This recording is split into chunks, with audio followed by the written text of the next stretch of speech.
सुबह के ठीक 11 बजे थे। दिल्ली के दिल में स्थित महाराजा मोटर्स का विशाल शोरूम सूरज की सुनहरी किरणों में हीरे की भांति चमक रहा था। यह केवल एक शोरूम नहीं था, बल्कि एक स्वप्निल महल था, जहां दुनिया की सबसे महंगी और शानदार गाड़ियां प्रदर्शित थीं। 50 फुट ऊंची कांच की दीवारें, जिनसे होकर प्राकृतिक रोशनी अंदर आती थी। इटालवी संगमरमर का चमकदार फर्श, जिस पर हर कदम की आहट गूंजती थी, और हवा में तैरती एक विशेष प्रकार की महंगी लेदर की मादक खुशबू। यह सब मिलकर एक ऐसा माहौल बनाता था जो केवल अमीरों के लिए था। शोरूम के ठीक बीचों बीच एक घूमते हुए प्लेटफॉर्म पर गर्व से खड़ी थी मैक्लेरन 720 स्पाइडर, एक 35 करोड़ की हाइब्रिड सुपरकार। इसका डिजाइन इतना भविष्यवादी था कि लगता था मानो ये किसी दूसरे ग्रह से आई हो। इसकी चमकदार नारंगी बॉडी पर लेजर लाइट्स का नृत्य हो रहा था। शोरूम के अलग अलग कोनों में BMW X7, Mercedes S class Maybach, Audi R8 और बेंटली कॉन्टिनेंटल GT के टॉप वेरिएंट्स अपनी भव्यता का प्रदर्शन कर रहे थे। यहाँ का स्टाफ भी किसी 5 सितारा होटल से कम नहीं था। इटालियन सूट पहने सेल्स एग्जीक्यूटिव्स, पॉलिश किए गए जूते और चेहरे पर एक कृत्रिम मुस्कान, सब कुछ परफेक्ट था। शोरूम में बजने वाली हल्की शास्त्रीय संगीत की धुन, एयर कंडीशनिंग की सुकूनदायक आवाज और कभी कभार आने वाली किसी महंगी कार के इंजन की आवाज, यह सब मिलकर एक ऐसा वातावरण तैयार करता था जो सिर्फ अमीर ग्राहकों के लिए था। तभी अचानक शोरूम के स्वचालित कांच के दरवाजे खुले। सेंसर की आवाज बीप के साथ अंदर कदम रखा एक बुजुर्ग व्यक्ति ने। वे 65 से 70 वर्ष के लग रहे थे। उनका व्यक्तित्व किसी दूर दराज के राजस्थानी गांव के किसान जैसा था। सिर पर बंधी एक पुरानी केसरिया पगड़ी जो समय के साथ फीकी पड़ चुकी थी, सफेद धोती कुर्ता जो कई स्थानों पर सिली पिरोई हुई थी, और पैरों में पारंपरिक राजस्थानी जूतियां जो अब घिस चुकी थी। उनके कंधे पर एक पुराना चमड़े का झोला लटका था जो समय के साथ सख्त और काला पड़ गया था। उनके चेहरे पर गहरी झुर्रियां थीं जो जीवन के संघर्षों की कहानी कहती थी, लेकिन आंखों में एक अजीब सी चमक थी। वे धीरे धीरे संयम से अंदर आए और चारों तरफ नजर दौड़ाई। दरवाजे पर तैनात सिक्योरिटी गार्ड रमेश सिंह, एक 6 फुट लंबा चौड़े कंधों वाला आदमी जिसकी वर्दी पर महाराजा मोटर्स सिक्योरिटी लिखा था, ने तुरंत अपना डंडा आगे करके उन्हें रोका। अरे अरे, रुको रुको, किधर चले? रमेश की आवाज में घमंड और रौब था। यह महाराजा मोटर्स का प्रीमियम शोरूम है, कोई धर्मशाला या सामुदायिक केंद्र नहीं। बुजुर्ग ने बेहद शांति से अपने चेहरे पर एक मासूम मुस्कान लाते हुए कहा, पता है बेटा, बस थोड़ी गाड़ियां देखनी थी। गाड़ियां? रमेश जोर से हंसा। उसकी हंसी पूरे शोरूम में गूंजी। कौन सी गाड़ियां देदा? बैलगाड़ी। यहां की सबसे सस्ती BMW भी तेरे पूरे गांव से महंगी है। देख बाबा, यहां सिर्फ VIP ग्राहक आते हैं। तेरे जैसे लोगों के लिए यहां कुछ नहीं है। चल, अपना रास्ता नाप। शोरूम के अंदर 2 सीनियर सेल्स एग्जीक्यूटिव विकास शर्मा और पूजा अग्रवाल यह पूरा तमाशा देख रहे थे। विकास 28 साल का था, एक महंगे इटालियन सूट में तैयार, बाल जेल से सेट किए हुए और चेहरे पर अहंकार की छाप। पूजा भी उतनी ही स्टाइलिश थी, डिजाइनर ड्रेस, महंगे जूते और आंखों में तिरस्कार का भाव। अरे यार देखो तो, विकास ने पूजा से हंसते हुए कहा, आज हमारे मैक्लेरन के लिए कोई असली VIP ग्राहक आया है। लगता है अपनी जमीन जायदाद बेचकर आया है। पूजा ने अपनी नकली बरौनियों को हिलाते हुए कहा। जमीन? विकास, इन जैसे लोगों के पास जमीन कहां होती है, सिर्फ मिट्टी होती है, और वो भी उधार की। मुझे तो लगता है रास्ता भटक गया है। बुजुर्ग ने उनकी बातें सुनी लेकिन कुछ नहीं कहा। वे धीरे धीरे आगे बढ़े और सीधे उस मैक्लेरन के पास पहुंचे। उन्होंने उस कार को ऐसे देखा जैसे कोई कलाकार किसी महान कलाकृति को देखता है। उनकी आंखों में एक अजीब सी चमक थी। वे उस कार के चारों ओर धीरे धीरे घूमे, हर डिटेल को गौर से देखा। फिर उन्होंने बस एक बार उस कार को छूने के लिए अपना हाथ बढ़ाया। खबरदार! विकास चीख पड़ा। वह तेजी से उनके पास आया। छूना मत इसे बाबा, ये कोई खिलौना नहीं है। तुम्हारे हाथों की मैल से इसका पेंट खराब हो जाएगा। तुम्हें पता भी है ये क्या है? बुजुर्ग ने बेहद शांति से कहा, this model features A twin turbocharged V8 engine with electric motor assistance, carbon fibre monocoque chassis और एडेप्टिव सस्पेंशन सिस्टम। इसमें ट्विन टर्बो V8 इंजन है, इलेक्ट्रिक मोटर के साथ कार्बन फाइबर की चेसिस है और एडेप्टिव सस्पेंशन सिस्टम है। विकास और पूजा सन्न रह गए। यह तकनीकी जानकारी आमतौर पर केवल इंजीनियरों और कार एक्सपर्ट्स को ही पता होती थी। तुम्हें यह सब कैसे पता? पूजा ने हकलाते हुए पूछा। हम बस थोड़ा पढ़ लिख लेते हैं बेटा, बुजुर्ग मुस्कुराए। क्या हम इसमें बैठकर देख सकते हैं? बैठकर देख सकते हैं? विकास का पारा 7वें आसमान पर चढ़ गया। अरे दादाजी, दिमाग तो ठीक है ना?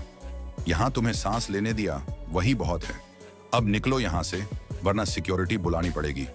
अरे क्या हंगामा मचा रखा है यहाँ? यह आवाज शोरूम के जनरल मैनेजर अरविंद कपूर की थी। अरविंद 45 साल का एक मोटा घमंडी आदमी था, जो मानता था कि इंसान की औकात उसके कपड़ों और गहनों से तय होती है। उसने महंगा ब्रांडेड सूट पहना था और हाथ में एक सोने की घड़ी चमक रही थी। सर, विकास ने तुरंत चापलूसी का रूप अपनाते हुए कहा। ये बुजुर्ग पता नहीं कहां से भटक आए हैं, मैक्लारेन में बैठना चाहते हैं। अरविंद कपूर ने बुजुर्ग को सिर से पांव तक देखा। उसकी नजरें उनकी पगड़ी पर टिक गईं। बाबा जी, अरविंद ने व्यंग्यात्मक लहजे में कहा, यह शोरूम है, कोई गांव की चौपाल नहीं जहां पगड़ी पहनकर आकर बैठ जाओगे और किस्से कहानियां सुनाओगे।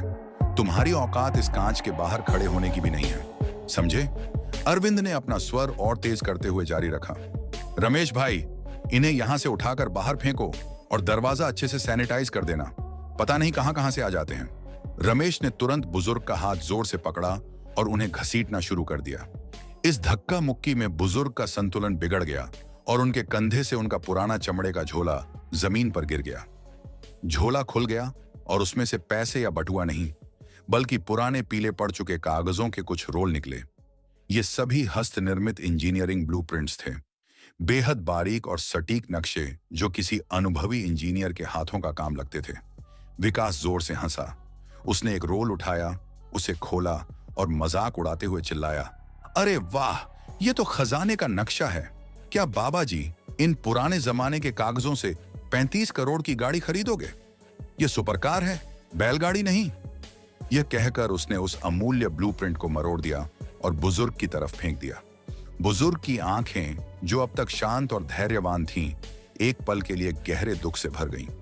वे उन कागजों को देख रहे थे जो उनकी जिंदगी का काम थे, लेकिन उन्होंने फिर भी कुछ नहीं कहा। तभी शोरूम के एक कोने से, जहां कारों की सफाई और मेंटेनेंस का काम हो रहा था, एक युवा लड़का दौड़ता हुआ आया। यह अमित कुमार था, 22 साल का एक नया ट्रेनी जो कार डिटेलिंग और मैकेनिक्स का काम सीख रहा था। वह एक मध्यम वर्गीय परिवार से था और मेहनत करके यहां तक पहुंचा था। रुकिए, अमित चिल्लाया और दौड़कर बुजुर्ग के पास गया जो धक्के से जमीन पर गिर गए थे। अमित ने तुरंत उन्हें सहारा दिया और उन्हें उठाने में मदद की। बाबा जी, आप ठीक तो हैं? अमित की आवाज में शर्मिंदगी और चिंता थी। मैं पानी लाऊं? फिर अमित ने जल्दी से वे सारे ब्लूप्रिंट्स उठाए जो जमीन पर बिखरे पड़े थे। सबसे महत्वपूर्ण बात यह थी कि उसने उस मरोड़े हुए कागज को बहुत सावधानी और सम्मान से उठाया और उसे धीरे से सीधा किया। अरविंद कपूर ने यह देखा और गुस्से से चीखा, अमित, तुम यह क्या कर रहे हो? तुम्हारा काम कारों की सफाई करना है, यह सब करना नहीं। वापस अपने काम पर जाओ और इस कचरे को, उसने ब्लूप्रिंट्स की तरफ इशारा करते हुए कहा, बाहर फेंक दो।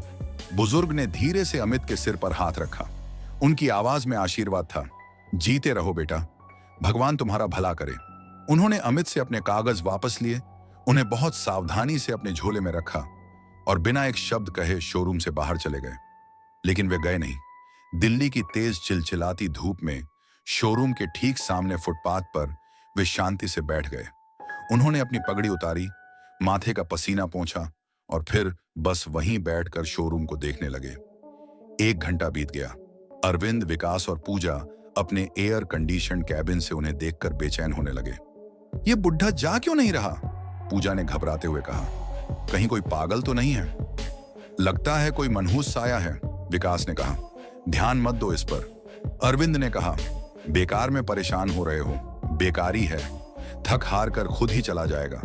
2 घंटे बीत गए। दोपहर का 1 बज गया था, पर बुजुर्ग वहीं बैठे रहे, शांत, अडिग, धैर्यवान। 3 घंटे बाद आखिरकार अरविंद ने अमित को बुलाया। जाओ, उस बुढ़े से कहो यहां से दफा हो जाए, कह दो कि पुलिस बुला रहा हूं। अमित झिझकते हुए बाहर गया। बाबा जी, वो मैनेजर साहब कह रहे हैं। बुजुर्ग मुस्कुराए। वो परेशान हो रहा है? हाँ बाबा जी, होना भी चाहिए।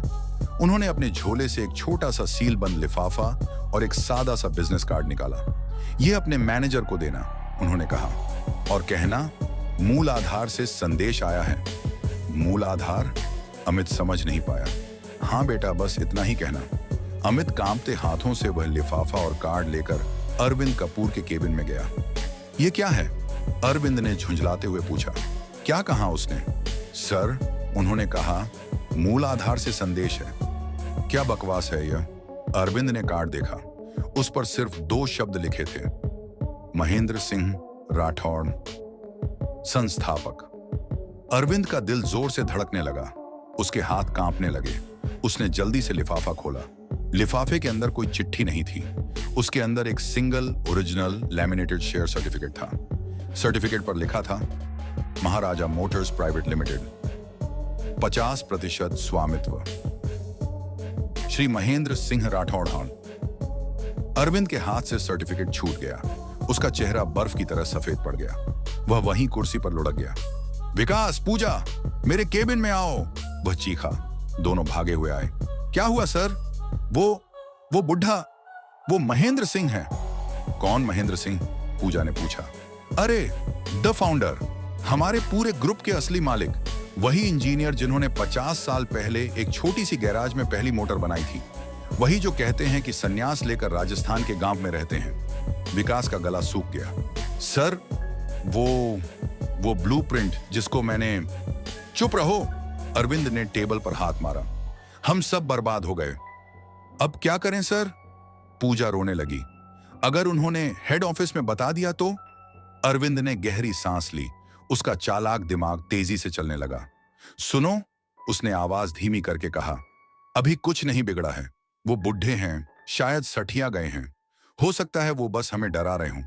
हम एक प्लान के अनुसार काम करेंगे। उसने अमित की तरफ देखा, जो अभी भी दरवाजे पर खड़ा था।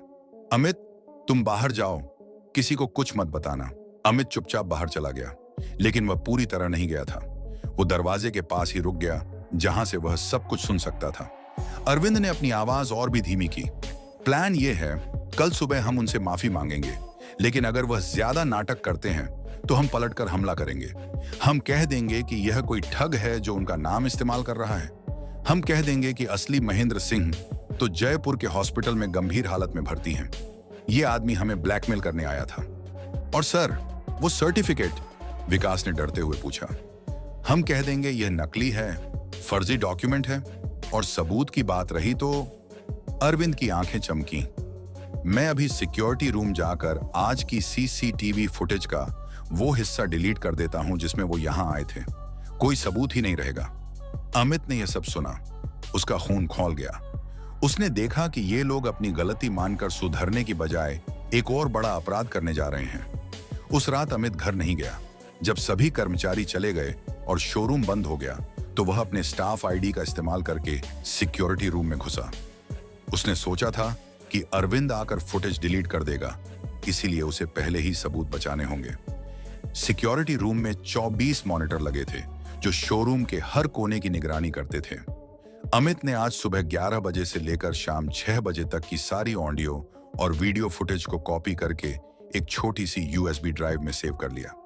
उसमें महेंद्र सिंह का शोरूम में आना, सबका व्यवहार, ब्लूप्रिंट फेंकने का दृश्य और सबसे महत्वपूर्ण, अरविंद के केबिन की पूरी बातचीत शामिल थी।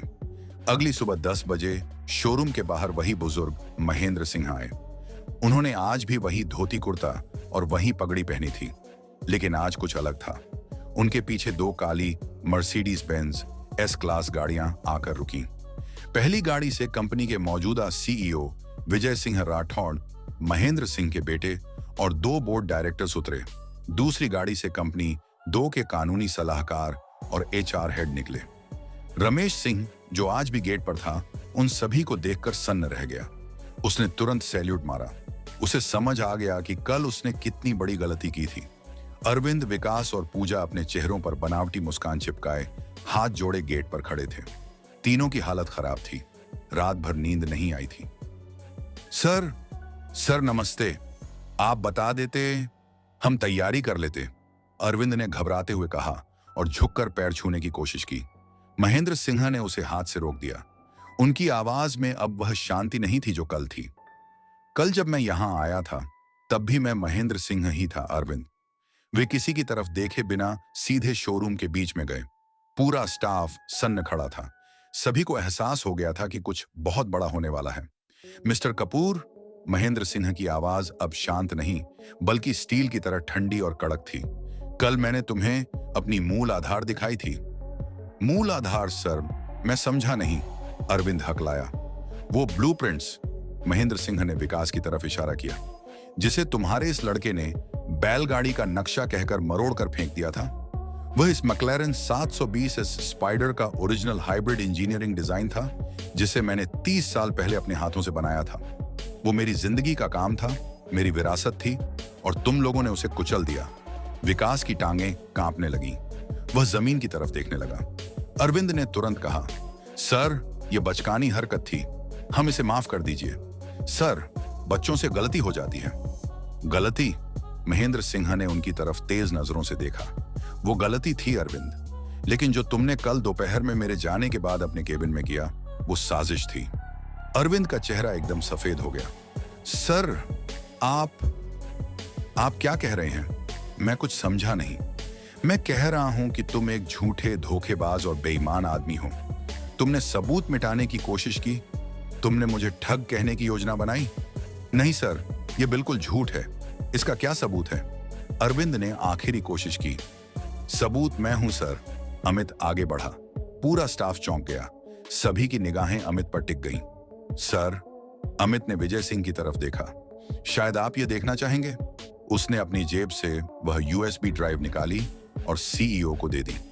विजय सिंह ने वह ड्राइव ली और उसे शोरूम के सबसे बड़े 100 इंच डिस्प्ले स्क्रीन पर लगा दिया। अगले 15 मिनट तक पूरे शोरूम में सन्नाटा पसरा रहा। पूरे स्टाफ ने बड़ी स्क्रीन पर एक फिल्म की तरह कल का पूरा घटनाक्रम देखा। रमेश का धक्का देना, विकास और पूजा का हंसना और मजाक उड़ाना, अरविंद का चौपाल वाला ताना, और सबसे दुखदाई, विकास का उस अमूल्य ब्लूप्रिंट को मरोड़कर फेंक देना। फिर आई केबिन के अंदर की बातचीत। अरविंद की आवाज स्पीकर से आई, हम कह देंगे ये कोई ठग है। असली महेंद्र सिंह तो हॉस्पिटल में है। सीसीटीवी फुटेज डिलीट कर दो, कोई सबूत नहीं रहेगा।